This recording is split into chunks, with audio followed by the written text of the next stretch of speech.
நாமக்கல் மாவட்டம் குமராபாளையத்துல எக்ஸல் காலேஜ்ல வந்து தங்கி படிச்ச 400க்கும் மேற்பட்ட மாணவர்கள் வந்து இப்ப அட்மிட் ஆயிருக்காங்க ஹாஸ்பிட்டல்ல. எதனால அப்படின்னா அவங்க கொடுத்த சாப்பாடு வந்து தரமற்றதா இருக்கிறனால அந்த தண்ணி அவங்களுக்கு கொடுக்குற தண்ணியில வந்து வெறும் பூச்சி புழுவுமா இருந்திருக்கு அப்படின்னு சொல்லி இப்ப கண்டுபிடிச்சிருக்காங்க. இந்த நியூஸ் எல்லாமே அதாவது அவங்களுக்கு வாந்தி வந்த நாள் எப்போ அப்படின்னா 2-3 நாளைக்கு முன்னாடி. ஆனா எப்போ நியூஸ் வருது, இன்னைக்குதான் நியூஸ் வருது. 4 பேருக்கு மேல வந்து ஐசியூல இருக்கிறதாகவும் ஆல்ரெடி 2 பேர் இறந்துட்டாங்க அப்படின்னு அங்க படிச்ச மாணவர்கள் வந்து சொல்றாங்க. ஆனா இதை எல்லாத்தையுமே மறைக்கிறாங்க அப்படின்னு சொல்றாங்க.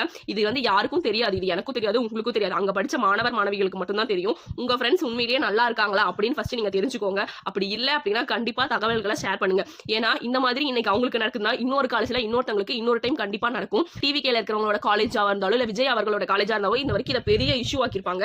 ஏன்னா 400 பேர் அட்மிட் ஆயிருக்காங்க அப்படிங்கிறது பெரிய விஷயம் இல்ல. சோ கண்டிப்பா இந்த நியூஸை ஷேர் பண்ணுங்க. அதே மாதிரி இத பத்தி வந்து நிறைய சோசியல் மீடியா இன்ஃப்ளூயன்சர் வந்து கண்டிப்பா பேசுங்க. மாணவர்களுக்காக பேசுங்க. நியூஸை பாருங்க.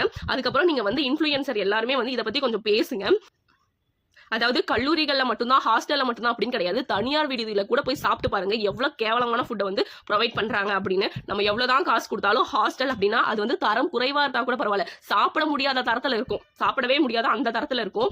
ஸோ வந்து தயவு செஞ்சு கவர்மெண்ட் வந்து இதை பெரிய விஷயமா எடுத்து எல்லா ஹாஸ்டல், காலேஜ் ஹாஸ்டல் மட்டும் இல்ல, வெளியே இருக்க ஹாஸ்டல்லையும் வந்து எல்லா ஹாஸ்டல்லையுமே கண்டிப்பா வந்து தனியார் விடுதியில இருந்து எல்லாத்துலயுமே உணவு பாதுகாப்புத்துறை வந்து போய் செக் பண்ணும்.